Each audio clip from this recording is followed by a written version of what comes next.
ஒருத்தர் ரொம்ப கவலையோடு உட்காந்துருந்தார். எதை பற்றி சார் கவலைப்படுறீங்கன்னு கேட்டோம். எதிர்காலத்தை பற்றி கவலைப்படுறேன்னார். ஏன்னு கேட்டோம்.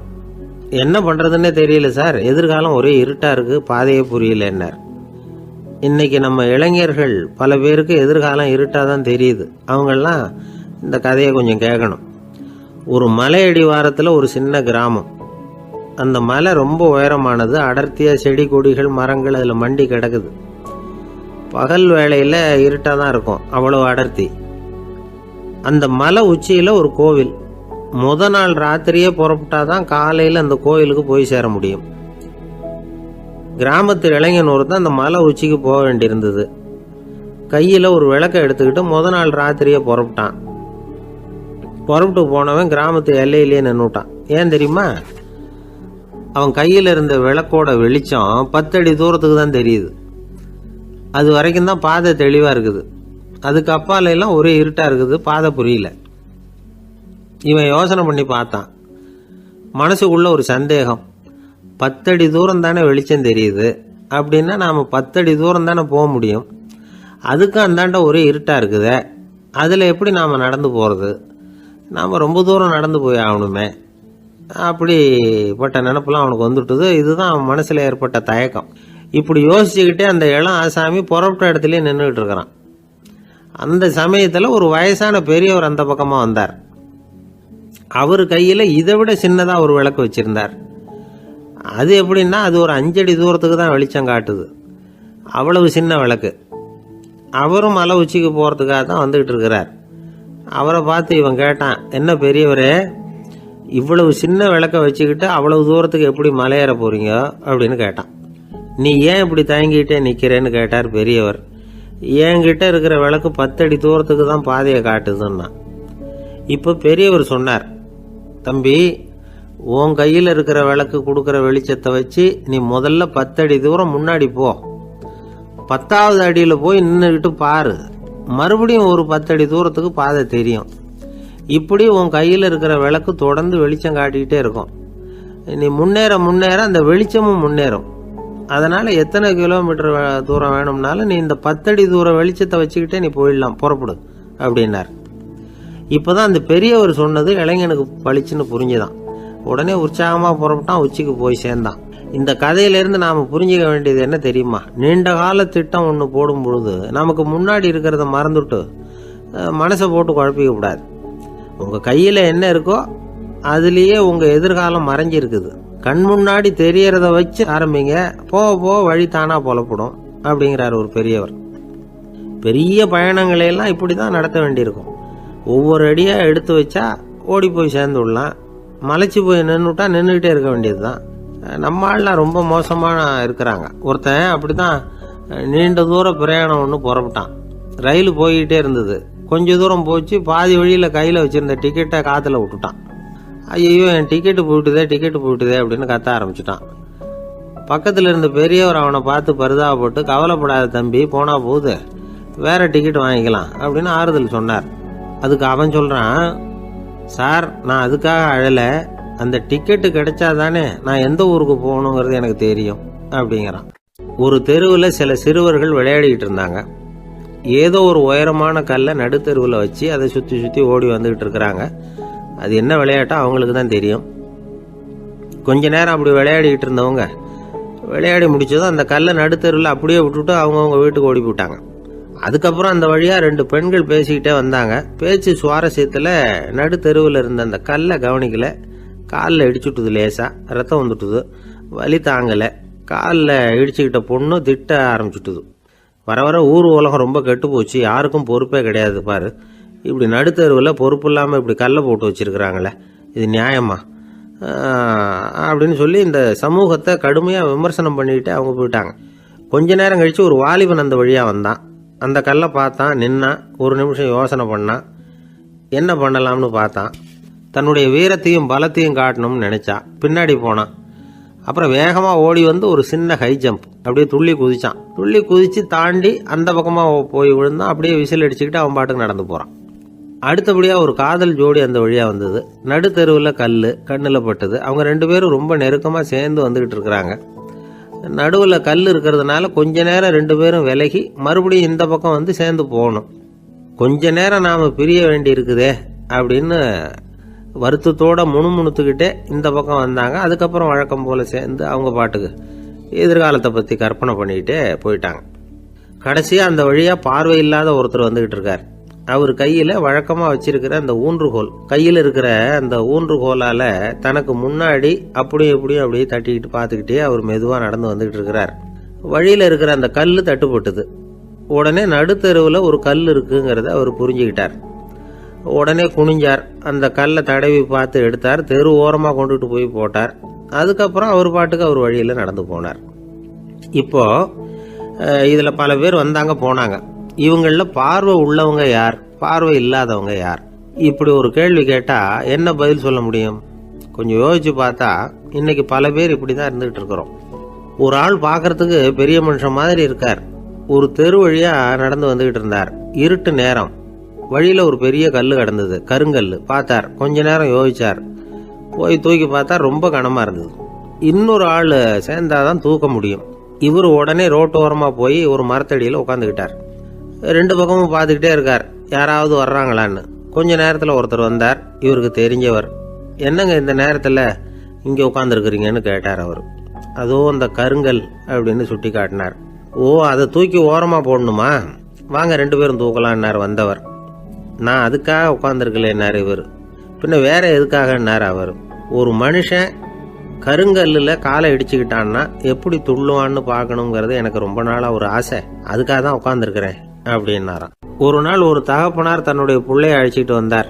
சார், இவன் சரியாக படிக்க மாட்டேங்கிறான், பெரியவங்களை மதிக்க மாட்டேங்கிறான். நீங்கள் கொஞ்ச நாள் இவனுக்கு குருவாக இருந்து நல்ல விஷயங்களை சொல்லி கொடுத்தா தேவையில்லைன்னார். பெரியவங்களையே மதிக்காதவன் எப்படி என்ன மதிக்க போகிறான் அப்படிங்கிறது நமக்கு யோசனை வரும் இல்லையா? வேணாங்க, என்னை விட்டுருங்க அப்படின்னோம். அவர் விட மாட்டேன்னு விட்டார். இல்லைன்னா அவரே சிஷ்யன் ஆகிடுவார் போல இருந்தது. சரி, வேற வழி இல்லாமல் அந்த பையனையே என்னுடைய சீடை நான் ஏற்றுக்கிட்டு உபதேசமெல்லாம் பண்ண ஆரம்பித்தோம்.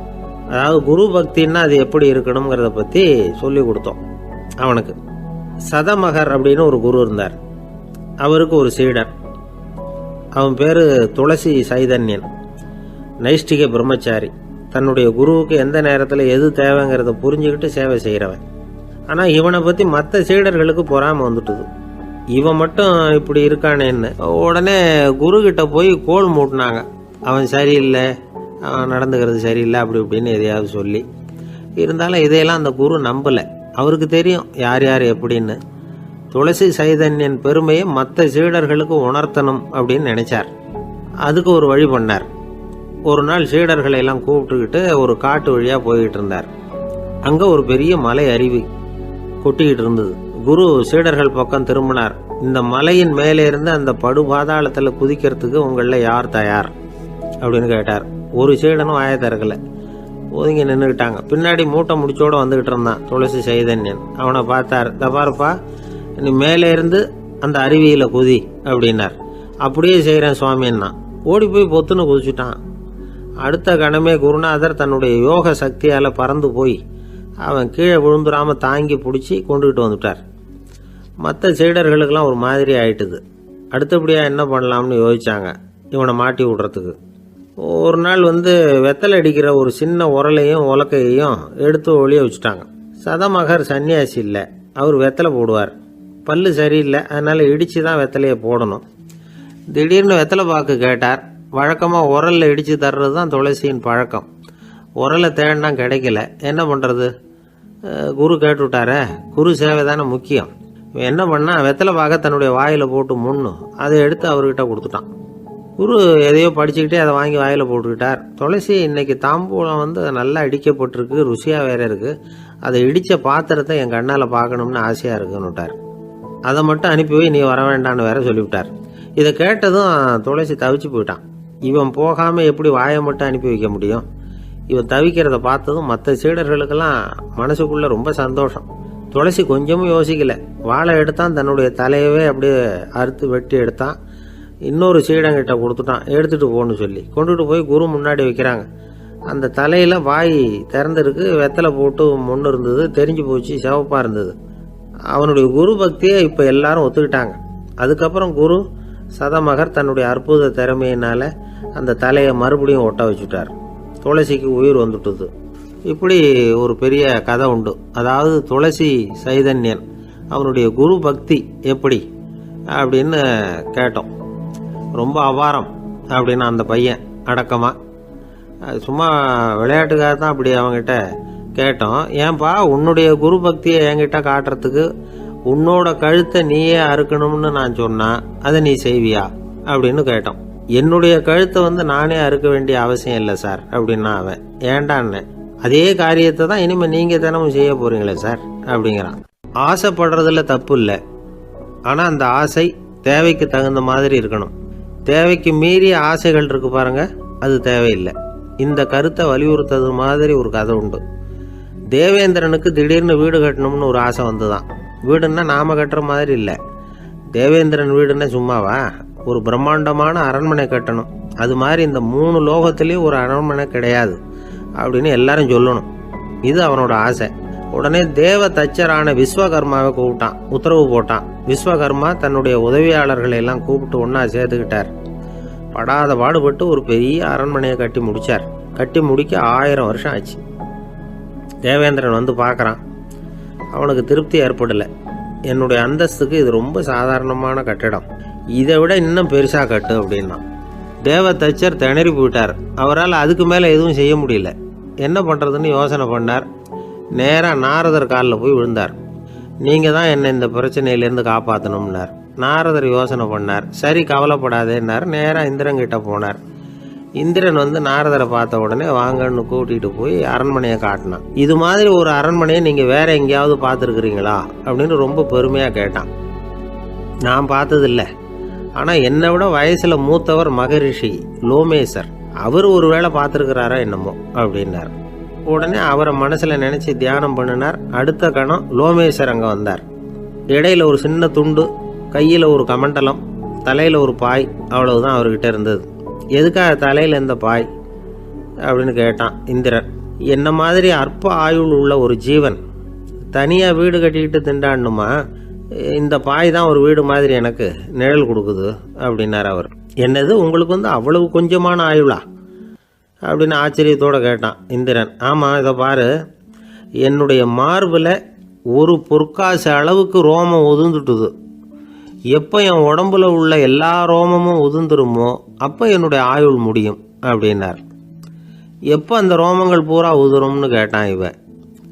ஒரு பிரம்மா மறைஞ்சதும் ஒரு ரோமம் உதிரும். என் உடம்புல உள்ள ரோமங்களின் எண்ணிக்கை எவ்வளவோ அவ்வளவு பிரம்மாக்கள் தோன்றி அவங்க ஆயுள் முடியும் பொழுது என் உடம்புல உள்ள ரோமங்கள் பூரா உதிரும் அப்படின்னார். அப்படின்னா ஒரு பிரம்மாவோட ஆயுள் எவ்வளவு காலம்னு கேட்டான். ஒரு பிரம்மாவுக்கு 100 தேவ வருஷம். ஒவ்வொரு தேவ வருஷத்துக்கும் 365 தேவ நாள். ஒவ்வொரு தேவ நாள்லையும் ஒன்ன மாதிரி 14 இந்திரர்கள் தோன்றி மறைகிறாங்க அப்படின்னு மகரிஷி லோமேசர் சொல்றார். இதை கேட்டதும் இந்திரன் ஆடி போயிட்டான். அவ்வளவு ஆயுள் உள்ள இவரே அற்ப ஆயுள்னு சொல்றார். நான் என்னுடைய ஆயுளை பெருசா நினைச்சுக்கிட்டு பிரம்மாண்டமான அரண்மனை கட்டணும்னு ஆசைப்படுறேனே அப்படின்னு நினைச்சான். எனக்கு வீடு கட்டின வரைக்கும் போதும்னு விட்டான்.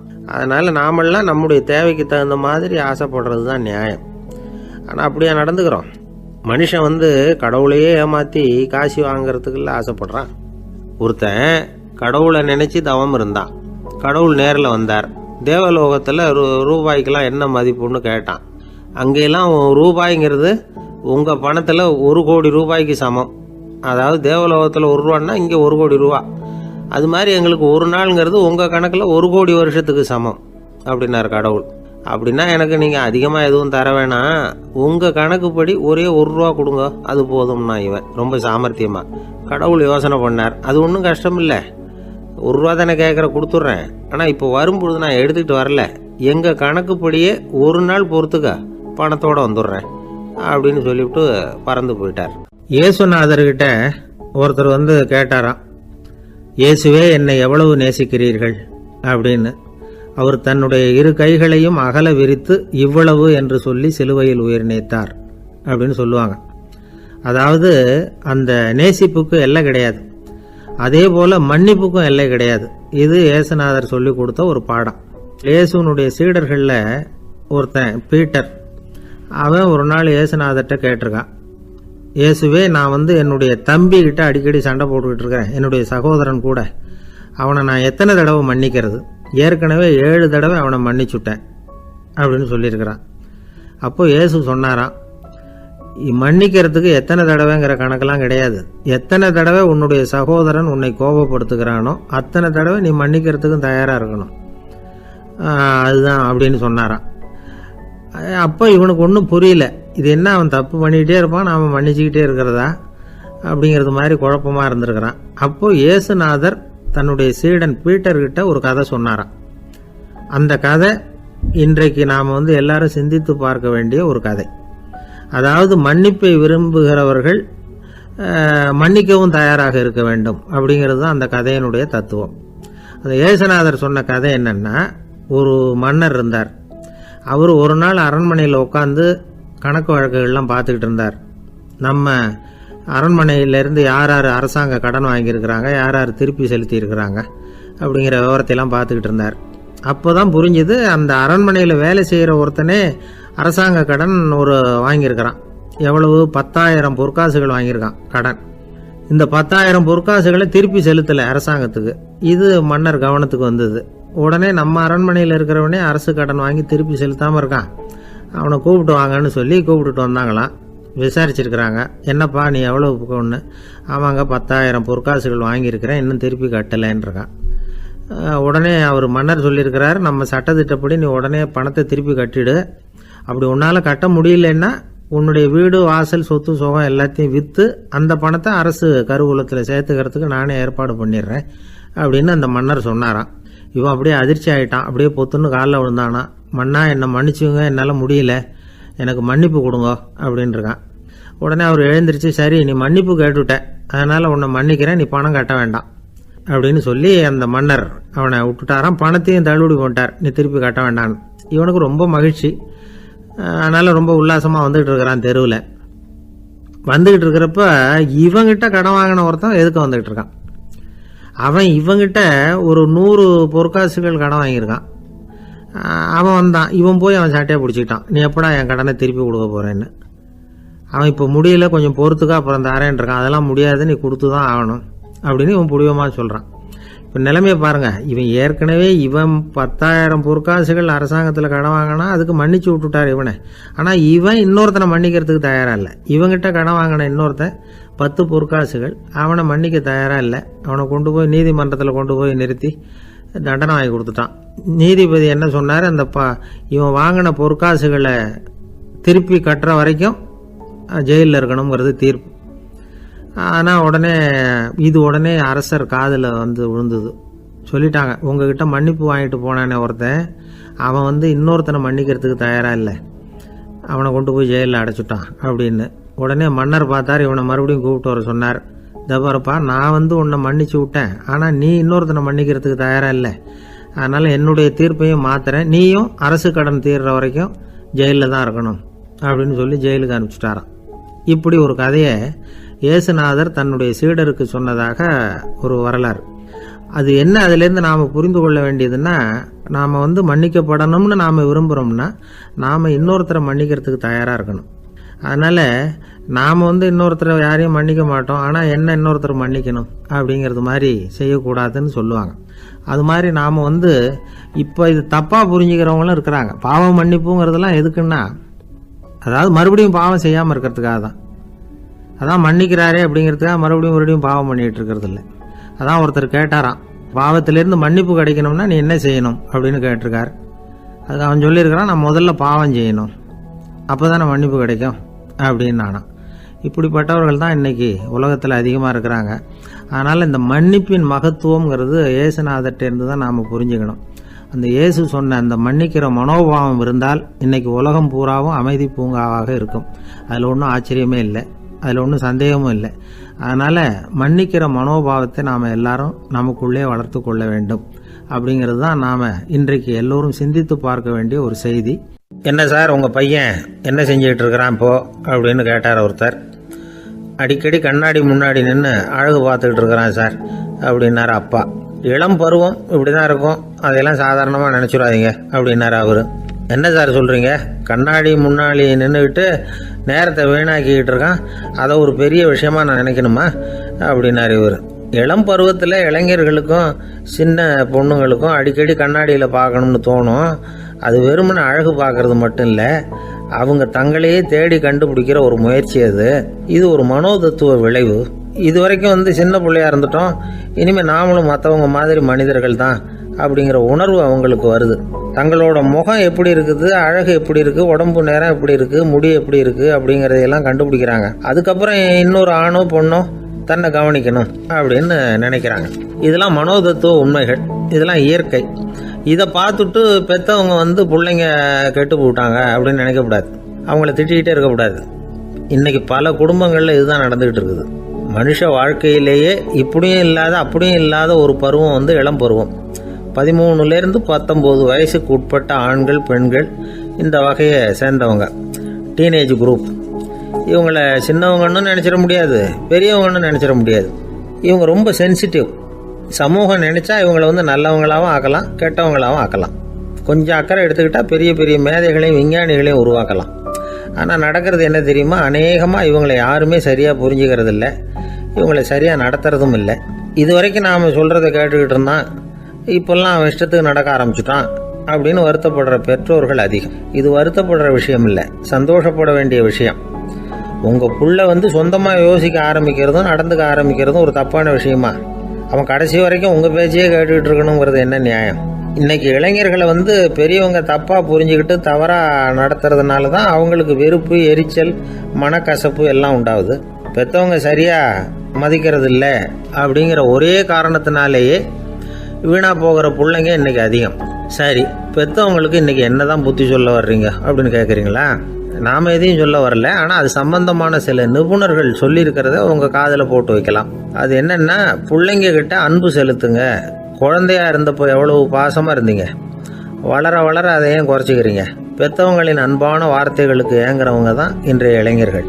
அவங்க எதை சொன்னாலும் அதை அக்கறையாக காது கொடுத்து கேளுங்க, அலட்சியப்படுத்தாதீங்க. அவங்க விரும்புறது உங்ககிட்ட இருந்து ஒரு மதிப்பு, மரியாதை, அங்கீகாரம், இவ்வளவுதான். அவங்க அவங்களாவே முடிவுகள் எடுக்கட்டும், அதுக்கு நீங்கள் உதவியாக இருங்க, அது போதும். மற்றவங்க முன்னாடி, முக்கியமாக அவங்க நண்பர்கள் முன்னாடி அவங்கள பற்றி மட்டமாக பேசாதீங்க. அவங்கக்கிட்ட பொய் சொல்லக்கூடாது.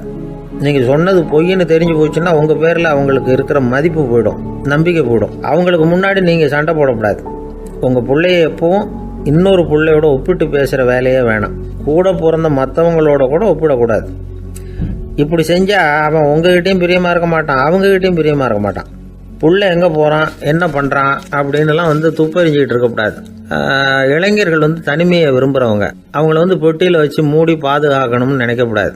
அவங்கள எப்படி பாதுகாக்கிறது அப்படிங்கிறது அவங்களுக்கே தெரியும். உங்கள் புள்ள எப்படி நடந்துக்கணும்னு நீங்கள் எதிர்பார்க்குறீங்களோ அது மாதிரி நீங்கள் நடந்து காட்டுங்க, அது போதும். ஒரு வீட்டில் அப்பாவும் அம்மாவும் பேசிக்கிட்டு இருக்கிறாங்க. என்னங்க, நம்ம பொண்ணு பெரியவளாயிட்டா, அடிக்கடி கண்ணாடி முன்னாடி போய் நின்றுக்கிட்டு இருக்கிறா, சீக்கிரமாக ஒரு பையனை பார்த்து கல்யாணத்தை முடிக்காமல் இப்படி மசன்னு கல் மாதிரி உட்காந்துருக்குறீங்களே அப்படின்னு சத்தம் போட்டாங்க அந்த அம்மா. அவசரப்படாத, பார்க்கறதுக்கு கண்ணுக்கு அழகாக லட்சணமாக புத்திசாலியாக ஒரு பையன் கிடைக்க வேணாமா, அதுதான் பார்த்துக்கிட்டு இருக்கிறேன் அப்படின்னார் அப்பா. இதுக்கு அந்த அம்மா சொல்கிறாங்க, எங்கள் அப்பா இப்படியெல்லாம் நினச்சிக்கிட்டு இருந்திருந்தா எனக்கு கல்யாணமே ஆயிருக்காது தெரியுமா அப்படின்னாங்களாம். ஒரு வயசான அம்மா தெரு வழியாக போயிட்டு இருந்தாங்க. அவங்க கையில் எண்ணத்தையோ வச்சுக்கிட்டு அதை அடிக்கடி பார்த்துக்கிட்டே இருந்தாங்க. ஒருத்தன் மெதுவாக அவங்கக்கிட்ட போய் கையில் இருக்கிறது என்ன அப்படின்னு எட்டி பார்த்தா அவங்க கையில் 4 பல் இருந்துதான். இவன் ஆச்சரியமாக அந்த அம்மாவை பார்த்தான். ஏம்மா, உனக்கு என்ன பைத்தியமா, ஏது இந்த பல், இதை என்னத்துக்காக கையில் வச்சுக்கிட்டு அலைஞ்சிக்கிட்டு இருக்கிற அப்படின்னு கேட்டிருக்கான். அதுக்கு அந்த அம்மா விவரம் சொல்ல ஆரம்பித்தாங்களாம். இதை பாருப்பா, எனக்கு ஒரு மகன் இருந்தான், அவனை ரொம்ப செல்லமாக வளர்த்தேன். அவனை தரையிலேயே நடக்க விடுறதில்ல, எப்பவும் தூக்கி வச்சுக்கிட்டு இருப்பேன். அவன் நல்லா பெரியவனாகி பள்ளிக்கூடம் போகிறப்ப கூட அவன் புஸ்தக மூட்டையை நான் தான் சுமந்துக்கிட்டு போவேன். பார்க்குறவங்க கூட கேலி பண்ணுவாங்க, ஏம்மா படிக்க போகிறது நீயா உன் பிள்ளையான்னு கேட்பாங்க. அவன் இன்னைக்கு எவ்வளவோ பெரிய மனுஷன் ஆகிட்டான், வெளிநாட்டில் பெரிய உத்தியோகத்தில் இருக்கான். சமீபத்தில் இங்கே வந்துட்டு போனான். ஒரு நாள் ஏதோ கோபத்தில் என்ன அரைஞ்சுட்டான். அப்போ இந்த 4 பல்லும் கீழே விழுந்துட்டுது. இன்னமும் கூட விழுந்திருக்கும், ஆனால் பல்லு தான் இல்லை. என் புள்ள அரைஞ்சதுனால விழுந்த பல்லு இல்லையா அது, அதனால் இதை எப்பவும் என் கையிலேயே வச்சுக்கிட்டு ஆசையோடு பார்த்துக்கிட்டு இருக்கிறேன். அவன் தான் வெளிநாட்டுக்கு போட்டான், அவனை பார்க்க முடியாத ஏக்கத்தை நான் இந்த பல்லை பார்த்து போக்கிக்கிறேன் அப்படின்னு நாங்களாம் அந்த அம்மா. இந்த கதை எதுக்காகன்னா, தாய் அன்பு அப்படிங்கிறது எப்படிப்பட்டதுங்கிறத புரிஞ்சுக்கிறதுக்காக. கல்யாணம் ஆனதுக்கு அப்புறம் தாயை மறந்து விடுறவங்க எத்தனை பேர் இந்த உலகத்தில்? அவங்க காதில் வேணுங்கிறதுக்காக தான் இந்த தகவல். ஆனால் ஒரு விஷயம் மட்டும் நல்லா புரிஞ்சுக்கணும், தாயை மதிக்க தெரிஞ்சவங்க தான் இன்றைக்கி வாழ்க்கையில் எல்லா விதத்துலேயும் முன்னுக்கு வந்திருக்கிறாங்க. வேணும்னா விசாரித்து பார்த்துக்குங்க. இன்னொரு அம்மா இருந்தாங்க. அவங்க தினமும் ஒரு கோயிலுக்கு வருவாங்க. சாமியை பார்த்து, கடவுளே நான் இறந்து போனால் நரகத்துக்கு போகணும் அப்படின்னு வேண்டிக்குவாங்களாம். எல்லாரும் சொர்க்கத்துக்கு போகணும்னு தானே கடவுள்கிட்ட வேண்டிக்குவாங்க. இந்த அம்மா தினம் நான் நரகத்துக்கு போகணும் அப்படின்னு வேண்டிக்கிறாங்க. அங்கேருந்து அர்ச்சகருக்கு இது சந்தேகம். ஒரு நாள் அதை நேரடியாகவே அவங்கக்கிட்ட கேட்டுவிட்டார். அதுக்கு அந்த அம்மா பதில் சொன்னாங்களாம், ஐயா, எனக்கு கல்யாணம் ஆகி ரொம்ப நாள் வரைக்கும் குழந்தை பாக்கியம் இல்லாமல் இருந்தது. கோயில் குளம் எல்லாம் சுற்றி வந்தேன். ரொம்ப நாள் கழித்து ஒரு குழந்தை பிறந்தது, ஆண் குழந்தை. அவனை நான் ரொம்ப செல்லம் கொடுத்து வளர்த்தேன். அதோட விளைவு என்ன ஆச்சுன்னா, அவன் ரொம்ப மோசமாக ஆயிட்டான். கெட்ட பழக்க வழக்கம்லாம் கற்றுக்கிட்டான். அவன் இறந்து போனால் நிச்சயம் அவனுக்கு நரகம்தான் கிடைக்கும். அந்த அளவுக்கு கெட்டவன் அவன். அப்படிப்பட்ட காரியங்கள்லாம் பண்ணிகிட்ருக்கான், எனக்கு தெரியும். இவனுக்காக நரகத்தில் கூட யாரும் தயவு காட்ட மாட்டாங்க, தாட்சண்யம் காட்ட மாட்டாங்க. அதனால் இவனுக்கு முந்தி நான் இறந்து நரகத்துக்கு போயிட்டா அங்கே இவனை கவனிச்சிக்கலாமே, இவனுக்கு பணிவிடை செய்யலாமேன்னு பார்க்குறேன் அப்படின்னு நாங்களாம். அதனால தான் நான் நரகத்துக்கு போகணும்னு தினம் ஆண்டவனை வேண்டிகிட்டு இருக்கிறேன் அப்படின்னு கண்கலங்கி அந்த அம்மா சொன்னாங்களாம். அதுதான் தாய் உள்ளம்ங்கிறது. தாயின் பெருமையை சரியாக உணர்ந்துட்டா அவங்களுக்கு எப்பவும் எந்த கஷ்டமும் வராது. இது ஏதோ உபதேசத்துக்காக சொல்கிற வார்த்தை இல்லை, உண்மையான வார்த்தை. இந்த விவரத்தையெல்லாம் நண்பர் ஒருத்தர்கிட்ட சொல்லிகிட்டு இருந்தேன். அவர் கொஞ்ச நாள் கழித்து என்னை தேடி வந்தார். அவர் கையிலேயே 4 பல்லு வச்சுருந்தார். என்னங்க ஆச்சு, ஏதுங்க அந்த பல்லு அப்படின்னு விசாரித்தோம். உங்கள் உபதேசத்தை கேட்டுவிட்டு இந்த உலகத்தில் எல்லாரையும் தாயாக நினைக்க ஆரம்பிச்சிட்டேன். ஒரு அம்மாவை கடத்தரில் பார்த்து தாயேன்னு கூப்பிட்டேன். அவங்க உடனே பலார்னு என்னை அரைஞ்சிட்டாங்க. பல்லு விழுந்துட்டுது. அதை தான் பொறுக்கி எடுத்துக்கிட்டு நேராக உங்களை தேடி வந்துக்கிட்டு இருக்கிறேன்னார். தாயேன்னு தானே கூப்பிட்டீங்க, அதுக்கு ஏன் அரைஞ்சாங்க அப்படின்னு கேட்டோம். நான் தாயேன்னு கூப்பிட்டது அவங்க காதில் நாயேன்னு விழுந்துட்டு தான், அதுதான் அப்படி ஆயிட்டுது அப்படின்னார். ஒரு ஆஃபீஸில் வேலை பார்க்குற ஒருத்தர் ஏதோ தப்பு பண்ணிவிட்டார். உடனே மேல் அதிகாரி அவரை கூப்பிட்டு அனுப்புனார். நீ செஞ்சது தப்புன்னார் கோபமாக. இது ஒரு ரகம். சில அதிகாரிகள் இப்படி நீங்கள் செஞ்சது தப்புன்னு சொல்கிறதில்ல, நீங்கள் செஞ்சது சரி அப்படின்னு சொல்கிறதில்ல. எப்படி சொல்லுவாங்கன்னா, நீங்கள் செஞ்சது சரியில்லைன்னு நான் நினைக்கிறேன் அப்படின்னு சொல்லுவாங்களாம். அதாவது சில பேர் நீங்கள் செஞ்சது தப்புங்கிறாங்க, அதையே மாற்றி சொல்கிறாரு இவர், நீங்கள் செஞ்சது சரியில்லைன்னு நினைக்கிறேன். இது ரெண்டும் அர்த்தம் ஒன்று தான், இருந்தாலும் வார்த்தைகள் வித்தியாசம். நிர்வாக திறமை இல்லாத ஒரு அதிகாரி யூ ஆர் ராங் அப்படின்னு சொல்லுவாராம். நிர்வாக திறமை உள்ள அதிகாரியாக இருந்தால் அதையே கொஞ்சம் மாற்றி I think you are not correct அப்படிம்பாராம். இதுதான் வித்தியாசம். இருந்தாலும் வார்த்தைகளை உபயோகப்படுத்துகிற விதத்தை வச்சு தான் வேலை நல்லா நடக்கிறதும் நடக்காததும் இருக்குது. விவரம் தெரிஞ்சவங்க என்ன சொல்கிறாங்க தெரியுமா? Be a leader not a boss அப்படிங்கிறாங்க. ஒரு லீடராக பாஸாக இருக்காதே அப்படிங்கிறாங்க. சரி, அப்படின்னா லீடருக்கும் பாஸுக்கும் வித்தியாசம் உண்டா அப்படின்னு கேட்டால் இருக்குன்னு சொல்கிறாங்க. லீடருங்கிறவர் வேறு, பாஸுங்கிறவர் வேறு. ஒரு லீடர் எப்படி நடந்துக்குவார், ஒரு பாஸ் எப்படி நடந்துக்குவார், இதை முதல்ல நாம் தெரிஞ்சுக்கணும். அவங்க எப்படி நடந்துக்குவாங்க அப்படிங்கிறதுக்கு சில விவரங்கள் இருக்குது. அதை கேட்டோம்னா நாம் புரிஞ்சுக்கலாம் அதை. அதாவது பாஸுங்கிறவர் விரட்டிக்கிட்டே இருப்பார், லீடருங்கிறவர் ஊக்கப்படுத்திக்கிட்டே இருப்பார். நாளைக்கு சாயந்தரத்துக்குள்ளே அந்த வேலையை செஞ்சு முடிக்கலைன்னா தொலைச்சி விடுவோம் தொலைச்சி அப்படிம்பார் அவர். இவர் எப்படி சொல்லுவார்னா, இது வரைக்கும் நீங்கள் செஞ்சுருக்கிற வேலை ரொம்ப அற்புதம் அப்படிம்பார். பாஸுங்கிறவர் அதிகாரத்தை நம்பி செயல்படுறவர், லீடருங்கிறவர் நல்லெண்ணத்தை நம்பி செயல்படுறவர். நம்மக்கிட்ட அதிகாரம் இருக்குது, பவர் இருக்குது, அதனால் காரியத்தை சாதிச்சுடலாம் அப்படின்னு நினைக்கிறவர் அவர். மற்றவங்க கிட்ட ஒரு நல்ல அபிப்பிராயத்தை சம்பாதிச்சுக்கிட்டு அது மூலமாக காரியங்களை சாதிக்கிறவர் இவர். பாஸுங்கிறவர் பயத்தை உண்டு பண்ணுவார், லீடருங்கிறவர் அன்பை பரவ செய்வார். அதை செய்யலைன்னா ஆடிட்டில் தகராறாயிடும், இது செய்யலைன்னா இன்க்ரிமெண்ட்டு கட் ஆகிடும், இப்படி ஏதாவது சொல்லி பயமுறுத்திக்கிட்டே இருப்பார் அவர். இவர் அப்படி இல்லை. உடம்பு இப்படி இருக்குது, வீட்டில் எல்லோரும் சௌக்கியமாக இருக்கிறாங்களா, ஆஃபீஸில் எல்லாம் வசதியாக இருக்குதா, நான் ஏதாவது உதவி செய்யணுமா அப்படின்னு அன்புக்கு முக்கியத்துவம் கொடுப்பார். பாஸுங்கிறவர் எதுக்கு எடுத்தாலும் நான் சொல்லிகிட்டு இருப்பார். லீடருங்கிறவர் நாமன்னு சொல்லிகிட்டு இருப்பார். பாஸுங்கிறவர் தப்புக்கு காரணம் யாருன்னு பார்ப்பார். லீடருங்கிறவர் தப்பு என்னன்னு பார்ப்பார். இதுதான் ரெண்டு பேருக்கு வித்தியாசம். The boss shows who is wrong, the leader shows what is wrong அப்படின்னு சொல்லுவாங்க. இந்த காரியம் எப்படி செய்யப்பட்டிருக்கு அப்படின்னு தெரிஞ்சுக்கிறவர் பாஸ். இந்த காரியத்தை எப்படி செய்யணும்னு செஞ்சு காட்டுறவர் லீடர். பாஸுங்கிறவர் பணியாளர்களை திட்டுவார். லீடர் மரியாதைக்குரியவராக நடத்துவார். அதுக்குரியவராக அவர் நடந்துக்குவார். செய்கிற வேலையை ஒரு சுமையாக நினைக்க வைக்கிறவர் பாஸ். செய்கிற வேலையை ஒரு சந்தோஷமாக ஆக்கிறவர் லீடர். ஒரு முதலாளியாக இருக்கிறவர் அல்லது ஒரு நிர்வாகியாக இருக்கிறவர் இது மாதிரியான நுணுக்கங்களையெல்லாம் தெரிஞ்சு வச்சுக்கிறது நல்லது. ஒரு பாஸ் இருக்கார். அவர் ஒரு நாள் ரொம்ப பெருமையாக தன்னோட ஆஃபீஸை பற்றி பேசிக்கிட்டு இருந்தார். எனக்கு கீழே 200 பேர் வேலை செய்கிறாங்க சார். நான் ஒரு கோடு கிழிச்சா அவங்க அதை தாண்டாத அளவுக்கு நான் நடந்துக்கிறேன் சார் அப்படின்னார் அவர். அது எப்படி முடியுது உங்களால் அப்படின்னு கேட்டோம். நான் கோடே கிழிக்கிறதில்ல சார் அப்படின்னார். ஒருத்தர் மனசில் நிம்மதி இல்லாமல் உட்காந்துருந்தார். என்ன சார் விஷயம் அப்படின்னு விசாரித்தேன். அகலக்கால் வச்சுட்டேன், அதுதான் அவதிப்படுறேன்னார். விவரமாக சொல்லுங்கன்னு. வீடு கட்டணும்னு ஆரம்பித்தேன், வேலை பாதியிலேயே நிற்கிது, கையில் பணம் இல்லை அப்படின்னார். இது மாதிரி ஆசாமிகள் பல பேரை நீங்கள் பார்த்துருக்கலாம். இவங்கெல்லாம் சுலபமாக மன அழுத்தத்துக்கு ஆளாயிடுறாங்க. மன உளைச்சல், அதாவது ஸ்ட்ரெஸ் அப்படின்னு சொல்கிறோமே, அதுக்கு அடிப்படையான சில காரணங்கள் உண்டு. அதாவது மிகையாக திட்டமிடுதல் அப்படிங்கிறதும் ஒரு முக்கியமான காரணம். நடைமுறை சாத்தியம் என்னங்கிறத மனசில் வச்சுக்கிட்டு எந்த திட்டத்தையும் தீட்டணும், அப்போ தான் அது சரியாக வரும். ரெண்டாவது காரணம் என்ன தெரியுமா? ஒரே நேரத்தில் பல்வேறு செயல்களில் ஈடுபடுறது. தொலைபேசியில் பேசிக்கிட்டே கையில் இருக்கிற கடிதத்தை படிச்சுக்கிட்டே எதிரில் உட்காந்துக்கிட்டு இருக்கிறவருக்கும் அப்பப்போ பதில் சொல்லிக்கிட்டு மனசில் பல்வேறு சிந்தனைகளை அப்படியே ஓட விட்டுக்கிட்டு இருக்கிறது, இதுவும் மன அழுத்தத்தை உண்டாக்குது. மூணாவது காரணம், எதிலேயும் வெற்றி மட்டும் எதிர்பார்க்குற ஒருதலைப்பட்சமான ஆர்வம்.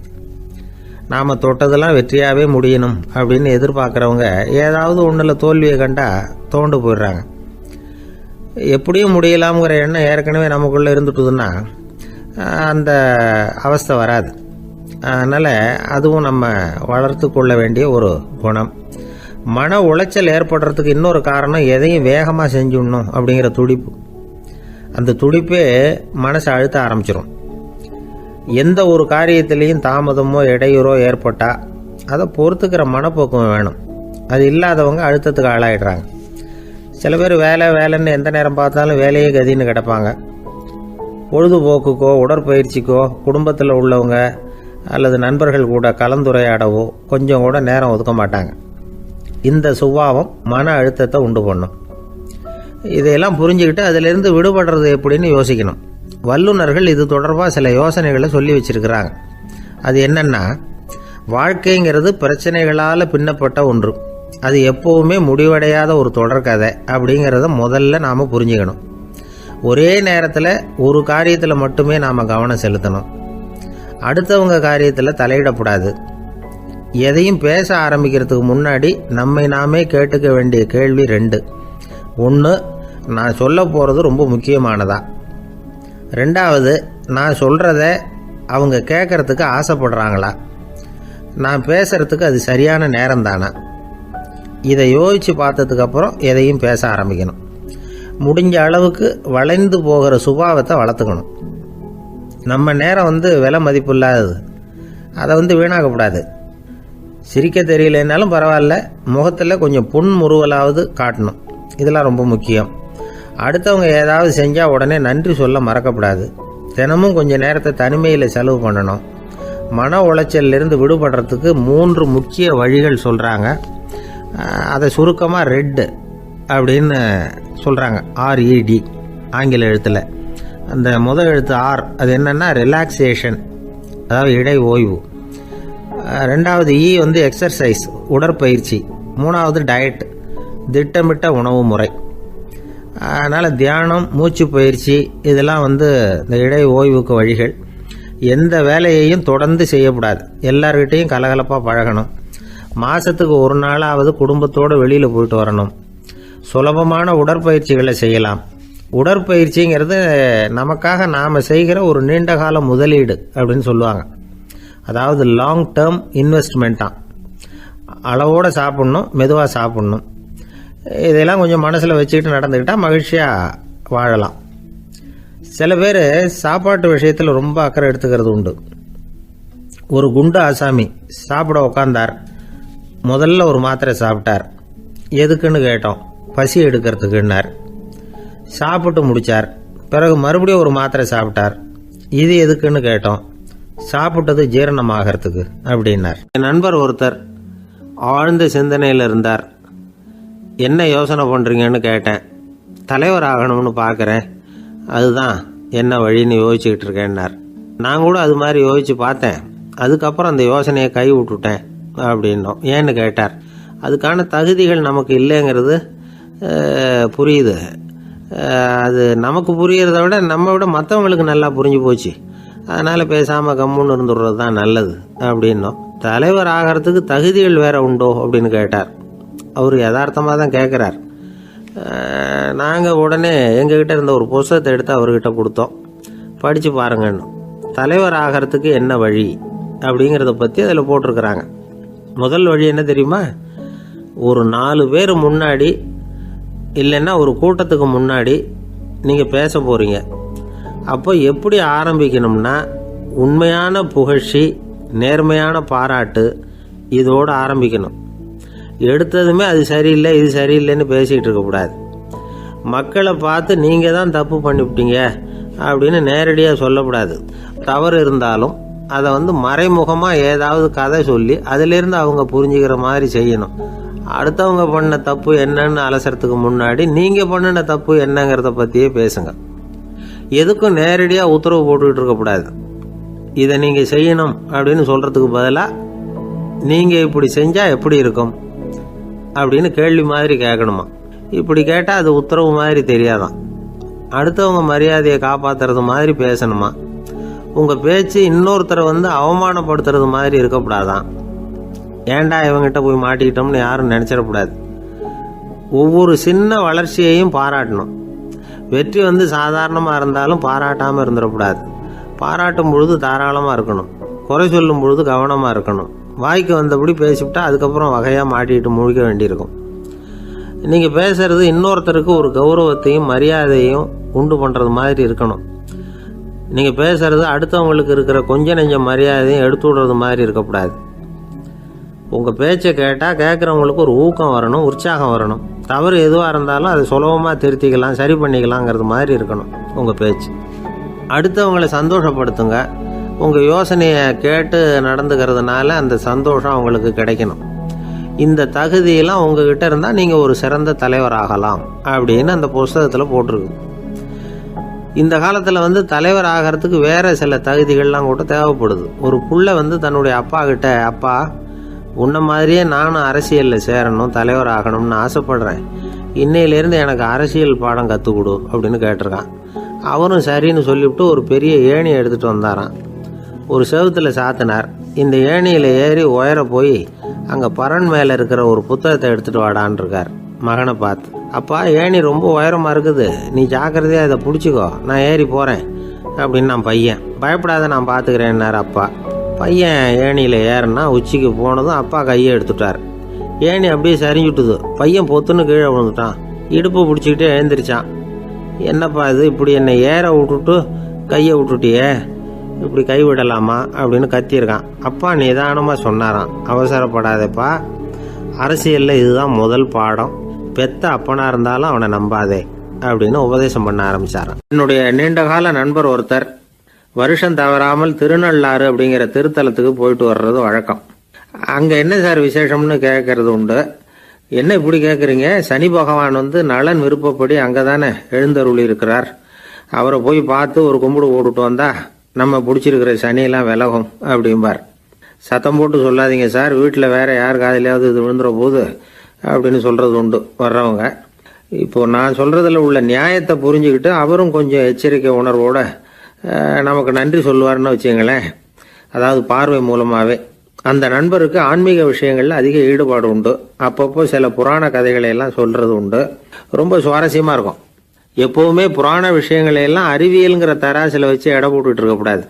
அப்படி பார்த்தா அதெல்லாம் நம்ப முடியாத வெறும் கற்பனைகளா தோணும், மூட நம்பிக்கைகளாகவும் தெரியும். புராணங்களை புராணங்களாவே புரிஞ்சுக்கிறவங்களுக்கு அதெல்லாம் அர்த்தமுள்ள செய்திகளை உள்ளடக்கி இருக்கிறதாக தெரியும். அந்த வகையில தான் இந்த நண்பரும் நிறைய செய்திகளை சொல்றது உண்டு. சனியை போல கொடுக்கிறவனும் இல்லை, சனியை போல கெடுக்கிறவனும் இல்லை அப்படின்னு சோதிடர்கள் சொல்லுவாங்க. நாம ஏதாவது ஒரு வம்புல மாட்டிக்கிட்டா பிடிச்சது சனி அப்படிங்கிறோம். ராவணன் எப்பேற்பட்ட வீரன், அவனே சனி பார்வைப்பட்டது தானே சங்கடப்பட ஆரம்பிச்சான் அப்படின்னார் நண்பர். அது எப்படிங்கன்னு கேட்டேன். அவர் சொல்ல ஆரம்பிச்சார், இந்த ராவணன் இருக்கானே நவ கிரகங்களையும் பிடிச்சி கொண்டுட்டு வந்து தன்னுடைய சிம்மாசனத்துல அப்படியே படிகளா போட்டு வச்சுட்டானா, ஒவ்வொரு படியா. பாவம் அந்த 9 தேவதைகளும் ஒவ்வொரு படியா குப்புற கிடக்குறாங்க. நவக்கிரகம் நம்மளை ஆட்டி படைக்குதுன்னு நாம சொல்லிட்டு இருக்கிறோம். ஆனா அந்த நவக்கிரகங்களை ராவணன் எப்படி வச்சிருந்தான் பாருங்க. எல்லாரையும் சிம்மாசனத்துக்கு பக்கத்துல படிப்படியா போட்டு வச்சிருக்கிறான். காலை அது மேல வச்சுதான் ஏறி போகணும். வேற வழி இல்லாம எல்லாரும் குப்புற விழுந்து கிடக்குறாங்க. ராவணன் ஒவ்வொரு தடவையும் இவங்க முதுகுல அடி வச்சு ஏறி தான் அந்த சிம்மாசனத்துக்கு போறது வழக்கம். இப்படி நடந்துகிட்டு இருக்கிறது நாரதர் கண்ணுல பட்டுட்டு தான். அவர் சும்மா இருப்பாரா? யோசனை பண்ணார், என்ன செய்யலாம் அப்படின்னு. ஒரு முடிவு பண்ணிட்டு நேரா ராவணன் கிட்ட போனாராம். ராவணா, நீ நவக்கிரகங்களை பிடிச்சு கொண்டாந்து உன்னுடைய சிம்மாசனத்துக்கு படிகளா போட்டு வச்சிருக்கிற, அது உன்னுடைய வீரத்தை காட்டுது. இருந்தாலும் ஒரு விஷயத்த நீ யோசிச்சு பார்க்கணும். ஒவ்வொரு தடவை நீ சிம்மாசனத்துக்கு போகும் பொழுதும் நவக்கிரகங்களின் முதுகல் அடி வச்சு நீ ஏறி போற, அது உனக்கு பெருமை கிடையாது. அவங்களுடைய மார்புல அடி வச்சு ஏறி போகணும், அதுதான் உனக்கு பெருமை அப்படின்னாரா. இவர் சொல்றதும் சரிதானே அப்படின்னு யோசிச்சிருக்கான் ராவணன். உடனே குப்புற கிடந்த நவக்கிரகங்களை திருப்பி மல்லாக்க போட்டான். அவங்க மார்புல அடி வச்சு மேலே ஏறி சிம்மாசனத்துக்கு போனானா. அப்படி போயிட்டு இருக்கும் பொழுது சனி பகவானின் பார்வை அவன் மேல பட்டுதான். அவ்வளவுதான். என்னாச்சு தெரியுமா? சூர்பனகை தேடி வந்தா. சீதையோட அழகை பத்தி தன்னுடைய அண்ணங்கிட்ட சொல்ல ஆரம்பிச்சுட்டா. விவகாரம் ஆரம்பமாயிட்டது. அதுதான் சனியினுடைய வேலை அப்படின்னு சொல்லி இந்த கதையை சொல்லி முடிச்சார் என்னுடைய நண்பர். ஆக சனியின் பார்வை நம்ம பேல படாம பாத்துக்கிறது தான் நல்லதுங்கிறீங்க அப்படின்னு. ஆமா சார், இப்ப கூட நான் உங்க வீட்டுக்கு வந்திருக்கிறதே ஒருத்தருடைய பார்வை என் மேல படக்கூடாதுங்கிறதுக்காகத்தான் அப்படின்னார். யாருங்க அதுன்னு என்னுடைய மாமனார் சார். அவசரத்துக்கு அவர்கிட்ட கொஞ்சம் கடன் வாங்கிவிட்டேன். நம்ம மாப்பிள்ளை தானேன்னு சொல்லி அவர் விட்டு கொடுக்கறதுக்கு தயாரா இல்லை. இன்னைக்கு இப்ப அவர் எங்க வீட்டுக்கு வரக்கூடிய நேரம், அதுதான் அவர் பார்வையிலிருந்து படாம தப்பிக்கலாங்கிறதுக்காக இங்க வந்துட்டேன் அப்படின்னார். பார்வை படணும்னு இருந்தா பட்டுத்தான் தீரும் போல இருக்கு அப்படின்னா. என்ன சார் சொல்றீங்கன்னார் ஒன்னும் புரியாம. நீங்க இங்கதான் வருவீங்கன்னு அவருக்கு ஏற்கனவே தெரியும் போல இருக்கு. அதனால உங்களுக்கு முன்னாடியே உங்க மாமனார் இங்க வந்துட்டார்.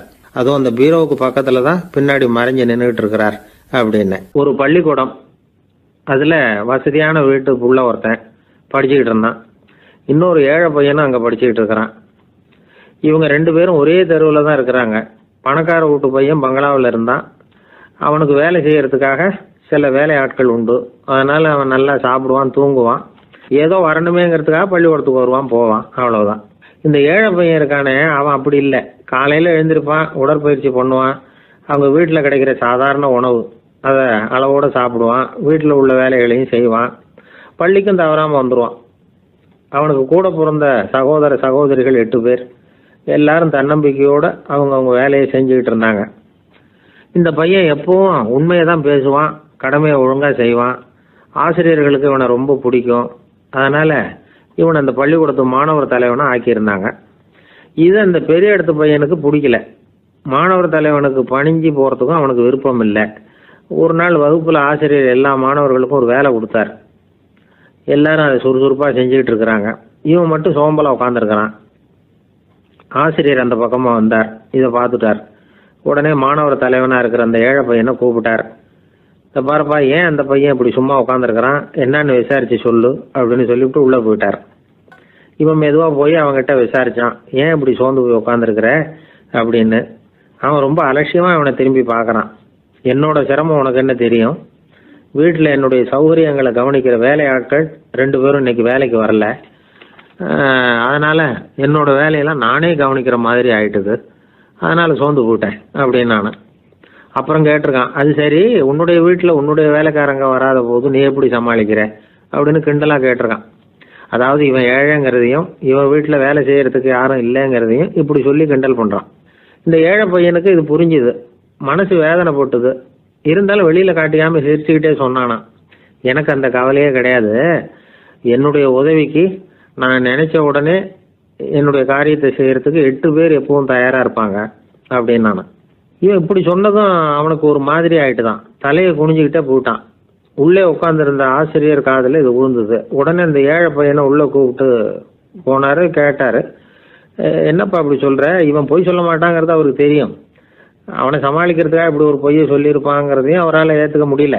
ஏன்பா நீ நினைக்கிற காரியத்தை செய்ய 8 பேர் தயாராக இருக்கிறதா சொன்னியே, உன்னுடைய சகோதர சகோதரிகளை குறிப்பிட்டு அப்படி சொன்னியா அப்படின்னு கேட்டார். இல்லைங்க ஐயா, நான் அவங்கள குறிப்பிட்டு அப்படி சொல்லலைன்னா. அப்படின்னா பொய் சொன்னியா? இந்த சின்ன விஷயத்துக்கு அப்படி பொய் சொல்லலாமான்னார். ஐயா நான் பொய்யும் சொல்லலைன்னா. இவன் அப்படின்னா நீ சொன்னதுக்கு என்ன அர்த்தம்னார். இப்போ அந்த பையன் சொல்கிறான், ஐயா நான் நினைக்கிறத செய்து முடிக்க என் கூட இருக்கிற அந்த 8 பேர் யாருன்னா 2 காலு 2 கை வாய் மூக்கு கண்ணு காது ஆக மொத்தம் 8. இவங்க தான் அந்த வேலை ஆட்கள். நான் சொல்கிறத செய்யறதுக்கு, நான் சொல்கிறத கேட்கறதுக்கும் செய்யறதுக்கும் அவங்க எப்பவும் தயாராக இருக்காங்க. அந்த அளவுக்கு என்னுடைய பயிற்சிகள் பழக்க வழக்கங்கள் மூலமாக அவங்கள நல்ல நிலைமையில் வச்சிருக்கிறேன் அப்படின்னா.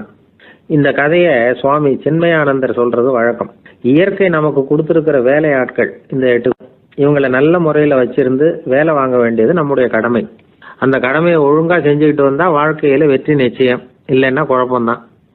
புத்தி சரியா இல்லைன்னா இந்த வேலையாட்கள் நாம் சொல்கிறத கேட்க மாட்டாங்க. ஒருத்தன் குடி போதையில் தள்ளாடி தள்ளாடி போய் ஒரு மரத்தில் முட்டிக்கிட்டானா, தலையில் கட்டு போட்டுக்கிட்டு மறுநாள் வந்திருக்கான். ஏன்டா இப்படி பண்ணுறேன்னு கேட்டிருக்காங்க. நான் ஒதுங்கி போன்னு தான் சொன்னேன், அது கேட்கல அப்படின்ட்டுருக்கான். எது கேட்கல? உன்னோட காலா அப்படின்னு கேட்டிருக்காங்க. இல்லைங்க அந்த மரம் அப்படின்னு நானா. ஒருத்தர் குதிரை ரேஸுக்கு போனார், பணம் கட்டினார், தோற்று போயிட்டார். மறுபடியும் போனார், பணம் கட்டினார், தோற்று போனார். அடுத்த தடவையும் பணம் கட்ட போனப்போ அவரை தடுத்து கேட்டோம், ஏன் சார் ஏற்கனவே விட்டது போதாதா, இன்னமும் இருக்கிறத விடணுமா அப்படின்னு கேட்டோம். விட்டதையெல்லாம் மொத்தமாக எடுக்க வேணாமா சார், அதுக்காக தான் தொடர்ந்து பணம் கட்டுறேன்னார் அவர். இவரை திருத்துறது ரொம்ப கஷ்டம். இது ஒரு மனநோய். மனநோய்களில் பல வகை உண்டு. மனநோய்கள் பிரிவு அட்டவணையில் சூதாட்டம்ங்கிறது அவதியுறும் நோய் அப்படிங்கிற தலைப்பில் வருது. சூதாட்டம் 2 வகைப்படும்னு சொல்கிறாங்க உளவியல் நிபுணர்கள். ஒரு வகை எப்படின்னா, நண்பர்களோடு சேர்ந்துக்கிட்டு மகிழ்ச்சியும் கிளர்ச்சியும் அடையிறதுக்காக ஈடுபடுறது, பிரச்சனைகளை தீர்க்கறதுல ஒரு ஆர்வம், கேளிக்கைக்காக கொஞ்சம் விட்டு பிடிக்கிறது அப்படிங்கிற மனுஷனுடைய அடி மனசில் உள்ள விபரீத பிணைய சுபாவம், இதெல்லாம் அதுக்கு காரணம்.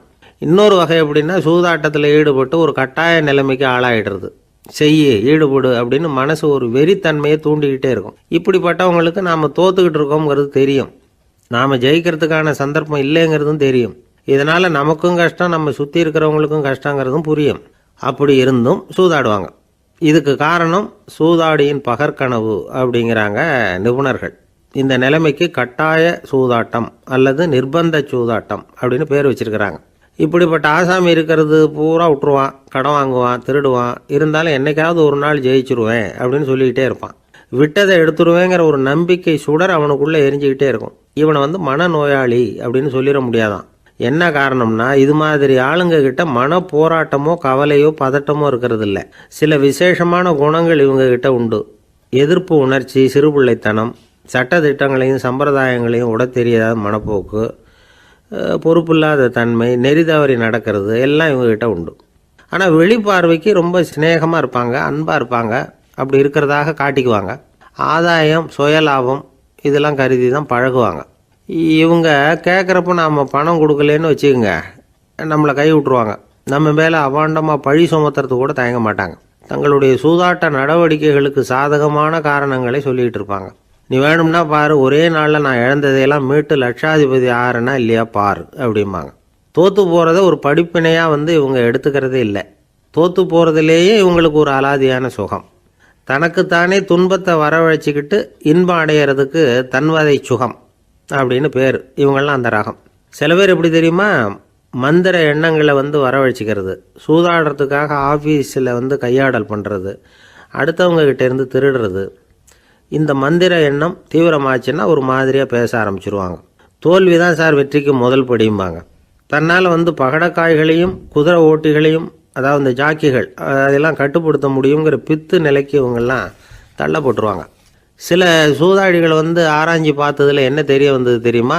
அவங்கெல்லாம் குழந்தை பருவத்தில் அன்புக்காக ஏங்கினவங்களாம், புறக்கணிக்கப்பட்டவங்களாம், உதவிகளை பெற முடியாதவங்க, இப்படிலாம் இருந்திருக்கிறாங்க. இவங்க வளர வளர மற்றவங்க சௌகரியம் பற்றி அக்கறை இல்லாதவங்களாக ஆயிடுறாங்க. அதிர்ஷ்ட தேவதை தன்னோடு இருக்கிறாங்க அப்படிங்கிற அசையாத நம்பிக்கை இவங்களுக்கு. இவங்களை திருத்துறது ரொம்ப கஷ்டம். அதனால் பந்தயம், சூதாட்டம் இது மாதிரியான விஷயங்களை விட்டு விலகியே இருக்கிறது தான் நமக்கு நல்லது. ஒரு ஆள் சொன்னான், என்னுடைய குதிரை வேகமாக ஓடுறதுக்கு என்ன வழி அப்படின்னு கால்நடை மருத்துவர்கிட்ட யோசனை கேட்டேன். அவர் ஒரு பாட்டில் நிறைய மாத்திரைகளை கொடுத்து தினம் 2 மாத்திரை வீதமாக கொடுக்க சொன்னார். முதல் நாள் 2 மாத்திரையை கொடுத்துட்டு அது மேலே ஏறி உட்கார்றதுக்கு போனேன். அவ்வளவுதான். அதுக்குள்ளே அது அம்பு மாதிரி பாஞ்சு ஓடி போச்சு. நான் இன்னும் உட்காரவே இல்லை, அதுக்குள்ளே பாஞ்சு ஓடி போச்சு அப்படின்னா. அடடா, அப்புறம் நீங்கள் என்ன பண்ணீங்க அப்படின்னு கேட்டாங்க. என்ன பண்ணுறது, மீதி மாத்திரை பூராவே நான் முழுங்கி விட்டு அதுக்கப்புறம் துரத்தி பிடிச்சி அது மேலே ஏறி உட்காந்தேன் அப்படின்னா அவன். பொங்கல் திருநாள்னா இது ஏதோ அறுவடை திருநாள் அப்படின்னு சொல்லுவோம். அதாவது வருஷம் பூரா நாம் பாடுபட்டு அதனுடைய பலனை அனுபவிக்கிற நாள் அப்படிங்கிறது நாம் சொல்லிகிட்டு இருக்கிறது. இது முக்கியமாக இது ஒரு நன்றி அறிவிப்பு நாள் அப்படின்னு சொல்லுவாங்க. இன்றைக்கி நிறைய நன்றி அறிவிப்பு கூட்டம்லாம் நடந்துக்கிட்டு இருக்குல்ல, அது மாதிரி விவசாயிகள் நடத்துகிற ஒரு நன்றி அறிவிப்பு விழா இது. யாருக்கு நன்றி சொல்கிறாங்கன்னா ஆதவனுக்கு. அதாவது சூரியன் இல்லைன்னா விவசாயம் இல்லை. அதனால் ஆதவனுக்கு நன்றி செலுத்துகிற நாளாக இந்த பொங்கல் திருநாளை நாம் கொண்டாடுறோம். அதாவது இந்த பொங்கலில் விவசாயிகள்கிட்டேருந்து நிறைய பண்புகளை நாம் தெரிஞ்சுக்க வேண்டிய நாள் இது. விவசாயிகள் அவங்க விவசாயம் முன்னேறி இருக்கிற அளவுக்கு விவசாயிகளுடைய வாழ்க்கை தரம் முன்னேறலை. அந்த அளவுக்கு அவர்கள் நாட்டுக்காக உழைச்சிக்கிட்டு இருக்கிறாங்க. அந்த காலத்திலே அதை பற்றி ஒரு கதை சொல்கிறது உண்டு. ஒரு வயசான ஆள் நிலத்தில் ஏறு உழுதுகிட்டு இருந்தாராம். கிழிஞ்சு போன ஒரு சின்ன துண்டை தான் இடுப்பில் கட்டியிருந்தாராம்.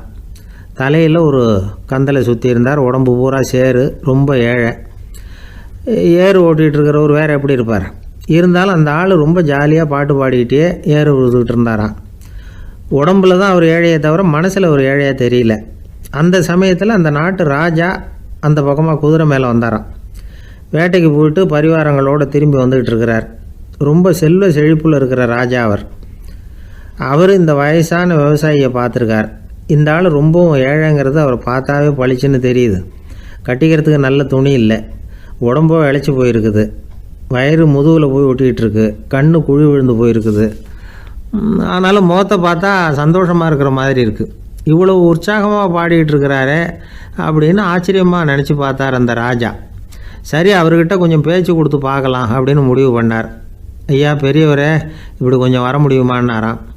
பொழுது போகிறதுக்குள்ளே நான் இந்த வயல் பூரா உழவு ஓட்டி ஆகணும், அதனால் பேசுகிறதுக்கு நேரம் இல்லை அப்படின்னாராம் அந்த பெரியவர். என்ன அவ்வளவு அவசரமாக? மீதி இருந்தால் நாளைக்கு உழுதக்கூடாதா? அது சரி, உனக்கு எத்தனை ஏக்கர் நிலம் இருக்குது அப்படின்னு விசாரிச்சிருக்கார் ராஜா. எனக்குன்னு சொந்தமாக உள்ளங்கை அளவு கூட நிலம் கிடையாது. இது எங்கள் முதலாளியோட நிலம். இதை பூராவும் உழுது முடித்தா தான் அவர் கூலி கொடுப்பார்.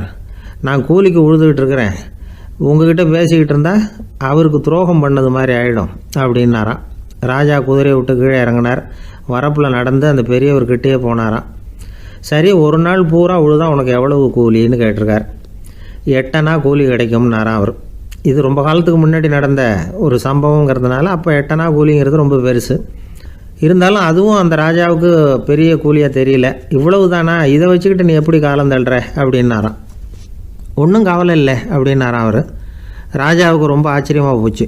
8 அணா கூலி வாங்குகிற இந்த ஆள் கவலை இல்லாமல் இருக்கிறார், ஏராளமான வசதியோடு இருக்கிறன்னா கவலை இல்லாமல் வாழ முடியலையே அப்படின்னு நினச்சி பார்த்துருக்கார். அது சரி, 8 அணாவில் எப்படி குடும்பம் நடத்துகிற அப்படின்னு கேட்டாராம். எனக்கு கிடைக்கிற 8 அணாவில் 2 அணா குடும்பத்துக்கு செலவழிக்கிறேன், 2 அணா பழைய கடனுக்கு கொடுக்குறேன், 2 அணா தர்மம் செய்கிறேன், 2 அணா வட்டிக்கு கொடுக்குறேன், ஒரு குறையும் இல்லைன்னாராம். ராஜாவுக்கு ஒன்றும் புரியல. எனக்கு ஒன்றும் புரியலேன்னு இருக்கார். ஐயா, எனக்கும் என் மனைவிக்கும் 2 அணா செலவாகுது.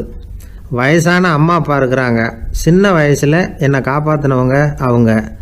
அந்த கடனுக்கு 2 அணா செலவாகுது, அது பழைய கடன். என் தங்கச்சி ஒருத்தி ஆதரவு இல்லாத நிலைமையில் தன்னுடைய மகனோட என் வீட்டில் வந்துருக்கிறா. அவளுக்கும் அவள் மகனுக்கும் 2 அணா செலவு பண்ணுறேன், அது தர்மம். எனக்கு 2 பிள்ளைங்க இருக்கிறாங்க, அவங்களுக்கு 2 அணா செலவு பண்ணுறேன், அது வட்டிக்கு கொடுக்கறது மாதிரி. பிற்காலத்தில் அவங்க எங்களை காப்பாற்றுவாங்க. அந்த வகையில் நான் திருப்தியோடு வாழ்ந்துக்கிட்டு இருக்கிறேன் அப்படின்னாராம். ராஜாவுக்கு அர்த்தம் புரிய ஆரம்பிச்சுதான். அந்த பெரிய நிலத்தை விலை கொடுத்து வாங்கி அந்த பெரியவருக்கே தானமாக கொடுத்துட்டாராம். இப்போ உழுதவருக்கே நிலம் சொந்தமாயிட்டுது. அன்னையிலேருந்து அரசனுக்கும் ஆறுதல் கிடைச்சிதான். இப்படி ஒரு கதை சொல்லுவாங்க. 8 அணா வருமானத்தை வச்சுக்கிட்டு எப்படி காலத்தை தள்ளுறதுன்னு சொல்கிறதுக்காக இந்த கதையை சொல்கிறதாக யாரும் தப்பாக நினச்சிக்கக்கூடாது. கிடைக்கிறத எப்படி பங்கு போடுறார், எப்படி திருப்தியாக வாழறார் அப்படிங்கிறது தான் முக்கியம்.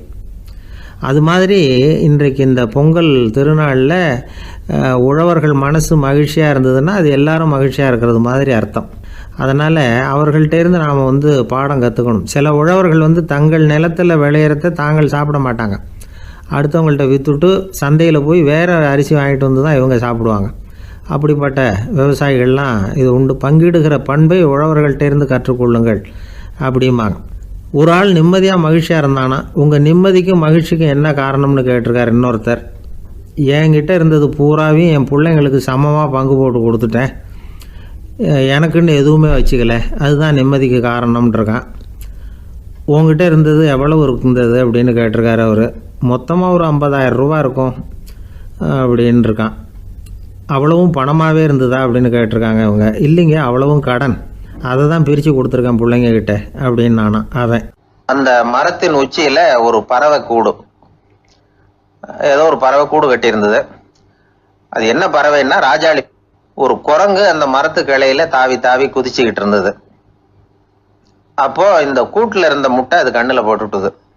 அதுக்கப்புறம் அது சும்மா இருக்குமா, விளையாட்டாக ஒரு முட்டையை எடுத்தது, மரத்தை விட்டு கீழே இறங்குச்சு. கீழே ஒரு குப்பை மேட்டில் ஒரு கோழி சில முட்டைகளை அது பாட்டுக்கு இட்டு வச்சிருந்தது. குரங்கு தன் கையில் இருந்த ராஜாளி பறவையோட முட்டையை அந்த கோழி முட்டைகளோட சேர்த்து போட்டுட்டு போயிட்டுது. கோழி வந்தது, பார்த்தது, அதுக்கு ஒன்றும் வித்தியாசம் புரியல. தன்னுடைய முட்டைகளோட சேர்த்து அந்த ராஜாளி முட்டையையும் சேர்த்து அடைகாத்துது. கொஞ்ச நாள்ல குஞ்சுகள்லாம் பொரிச்சுது, எல்லாம் முட்டையை விட்டு வெளியில வந்தது. ராஜாளி பறவையோட குஞ்சு அந்த கோழி குஞ்சுகளோடவே சேர்ந்து வளர்ந்தது. மற்ற கோழி குஞ்சுகள் போலவே இதுவும் குப்பையை கிளறிச்சு புழு பூச்சிகளை சாப்பிட்டுது. காக்கைகள் தாக்கிறதுக்கு வந்ததுன்னா மற்ற கோழி குஞ்சுகள் மாதிரியே இதுவும் பயந்து போய் தாய் கோழியின் சிறகுகளுக்கு உள்ள ஒளிஞ்சுக்கும். இப்படியே கொஞ்ச காலம் போச்சு. குஞ்சுகள்லாம் வளர்ந்து பெருசாயிட்டுது. சிலது சேவல்களாச்சு, சிலது கோழிகளாச்சு. அந்த ஒன்று மட்டும் ராஜாளி ஆச்சு. ஆனால் ஒரு விஷயம், தான் ஒரு ராஜாளிங்கிறது அந்த பறவைக்கு தெரியாது. தன்னையும் ஒரு கோழின்னே அது நினச்சிக்கிட்டு இருக்கு. அப்படி நினச்சிக்கிட்டு குப்பை மேட்டை கிளறிக்கிட்டு இருக்கு. ஒரு நாள் சாயந்தர நேரம் இந்த ராஜாளி பறவை கீழே அது பாட்டுக்கு வழக்கம் போல குப்பையை கிளறிக்கிட்டு இருக்குது. அப்போ அண்ணாந்து பார்க்குது. வானத்தில் உயரத்தில் கூட்டமாக ராஜாளி பறவைகள் உல்லாசமாக வட்டம் அடித்து பறந்துக்கிட்டு இருக்கு. அதே இது பார்க்குது. இதுக்கு மனசுக்குள்ளே ஏக்கமாக போச்சான். அப்போது இதுக்கு ஆண்டவன் பேரில் கோபம் வந்துதான். ஆண்டவனுக்கு என் பேரில் ஏன் இந்த ஓர வஞ்சனை, என்னையும் ஒரு ராஜாளியாக படைச்சிருந்தா நானும் கூட இந்நேரம் ஆகாயத்தில் உல்லாசமாக பறந்துக்கிட்டு இருப்பேனே அப்படின்னு நினச்சி வருத்தப்பட்டுதான். இது வேடிக்கையாக இருக்குல்ல. ஒரு வகையில் பார்த்தா நாம் கூட இந்த ராஜாளி பறவை மாதிரி தான் வாழ்ந்துக்கிட்டு இருக்கோம் அப்படிங்கிறார் ஒரு உளவியல் நிபுணர். நம்மால் எவ்வளவு வேலை செய்ய முடியும் அப்படின்னு நாம் நினச்சிக்கிட்டு இருக்கிறோமோ அதை விட பல மடங்கு நம்மால் வேலை செய்ய முடியுமா, பல மடங்கு வேகமாகவும் வேலை செய்ய முடியும் அப்படிங்கிறார் அவர். நம்முடைய முழுமையான பலம் என்னங்கிறது நமக்கே தெரியறதில்ல, அதுதான் கஷ்டம். நம்முடைய பலம் தெரியாததுனால தான் நாம் எதுக்கு எடுத்தாலும் பயந்துக்கிட்டு இருக்கிறோம். ஒரு ஆள் இருந்தான், அவனுக்கு எப்படின்னா கோழியை கண்டா பயப்படுவான். ஏன் கோழியை கண்டா பயம்னா, அவனுக்கு மனசுக்குள்ள தான் ஒரு புழுன்னு நினைப்பு. தன்னை ஒரு புழுவா நினைக்கும் பொழுது, புழுன்னா கோழி கொத்தும்ல, அதனால கோழியை கண்டு பயப்பட ஆரம்பிச்சிட்டான். இவன் நடுங்கிடுவான். எதிரில் கோழி வந்ததுன்னா உடம்பு பூரா நடுங்க ஆரம்பிச்சிடும். வீட்டில் இருக்கிறவங்க பார்த்தாங்க. இவனை அழைச்சிட்டு போய் ஒரு மனநோய் மருத்துவமனையில் சேர்த்துட்டாங்க. அங்கே உள்ள டாக்டர் இவருக்கு சிகிச்சையெல்லாம் கொடுத்தார். ஒரு வாரம் இவனை தங்க வச்சு வேண்டிய சிகிச்சையெல்லாம் கொடுத்து மன ரீதியாக அவனை மாற்றி, சரி இனிமேல் நீ வீட்டுக்கு போகலாம்னு சொல்லி அனுப்பி வச்சார். வீட்டுக்கு புறப்பட்டான். அப்போ சொன்னார், இதை பாருப்பா, நீ வீட்டுக்கு போகலாம், நேராக வீட்டுக்கு போ, நல்லா ஞாபகம் வச்சுக்கோ, இனிமே நீ ஒரு புழு கிடையாது, மனுஷன், தைரியமாக புறப்படு, போயிட்டு வா அப்படின்னு சொல்லி வழி அனுப்பி வச்சார். சரிங்க டாக்டர்னு சொல்லிவிட்டு இவன் புறப்பட்டு போனான். பாதி வழி போயிருப்பான். லேசாக நிமிர்ந்து பார்க்குறான், எதிரில் ஒரு கோழி வந்துக்கிட்டு இருக்கு. அது பாட்டுக்கு சாதாரணமாக நடந்து வந்துக்கிட்டு இருந்தது. அவ்வளவுதான், இவன் உடம்பு கிடுகிடுன்னு ஆட ஆரம்பிச்சுட்டுது. திரும்பி ஓடி வந்துட்டான். டாக்டர் கேட்டார், ஏன்ப்பா திரும்பி ஓடி வந்துட்டேன்னு. பாதி தூரம் போயிட்டேன் டாக்டர், எதிரில் ஒரு கோழி வந்துக்கிட்டு இருக்குது, அதான் பயமாக இருந்தது, வந்துட்டேன்னா. டாக்டருக்கு ஒரு மாதிரி ஆகிடுது. அவர் சொன்னார், இதை பாருப்பா, நான் தான் சொன்னேனே, நீ ஒரு புழு இல்லை, மனுஷன்,